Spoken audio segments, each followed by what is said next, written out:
So here we are at MACNA 2018 in Las Vegas. Now here's a little display which is at the Marine Pure stand, and it's really demonstrating some different ways that you can actually implement Marine Pure. So the first thing is, assuming that the water's coming from an aquarium, you really want to make sure that it's pre-filtered. So whether it's going through a filter sock or polyfilter or something that's going to take out the solids, then you can use Marine Pure passively. Now passively means the water is able to go around the Marine Pure and is not necessarily forced through it. If you don't force the water through the Marine Pure, you're going to get a higher rate of denitrification for the ratio of nitrification. So the blocks are perfect for that situation, but any of the Marine Pure products can be implemented in that particular fashion. Even the new Marine Pure gems still work in this fashion. You can still run them passively. So at Majestic aquariums, we'll often get Marine Pure blocks and cubes and just place them in our aquarium, and we definitely see better results out of our aquarium.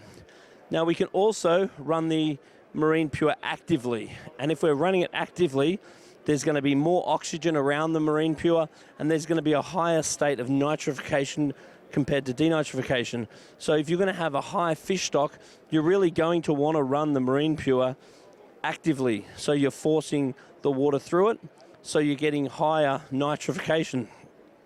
You can also use the plates. You can use them over your egg grate, once again for very good active filtration.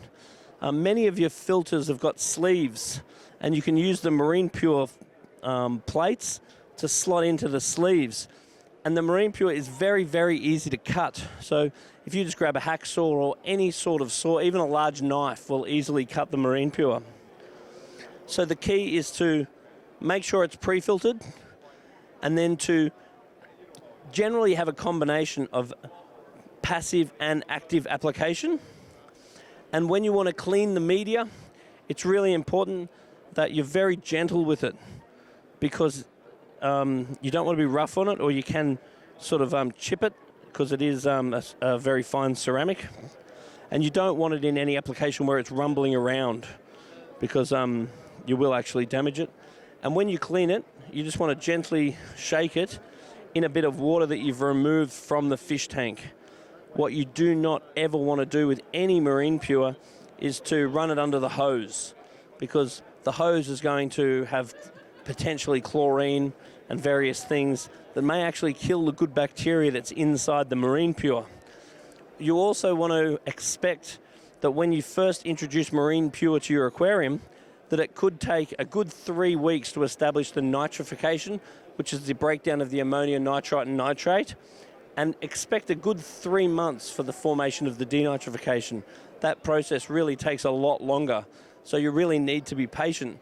If you are adding Marine Pure to another media because you want to upgrade your media, then you really want to just introduce a little bit of Marine Pure at a time, and don't throw out all your old media straight away, because you're going to be relying on the good bacteria in the old media until the good bacteria grows inside the Marine Pure.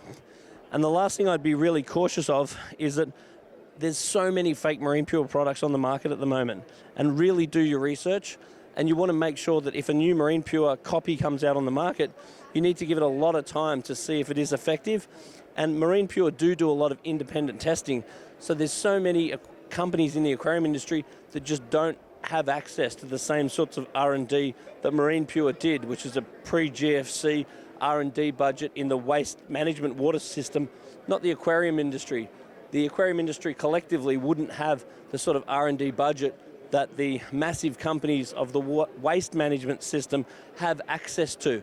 So if you do contact Sir Media, they are quite great at giving you independent studies for any new media that comes on the market, so you can get a better idea of not necessarily listening to the claims of the aquarium manufacturers that are claiming to have higher surface area than Marine Pure, because the studies that Marine Pure have found have suggested that there's an optimal surface area to volume ratio.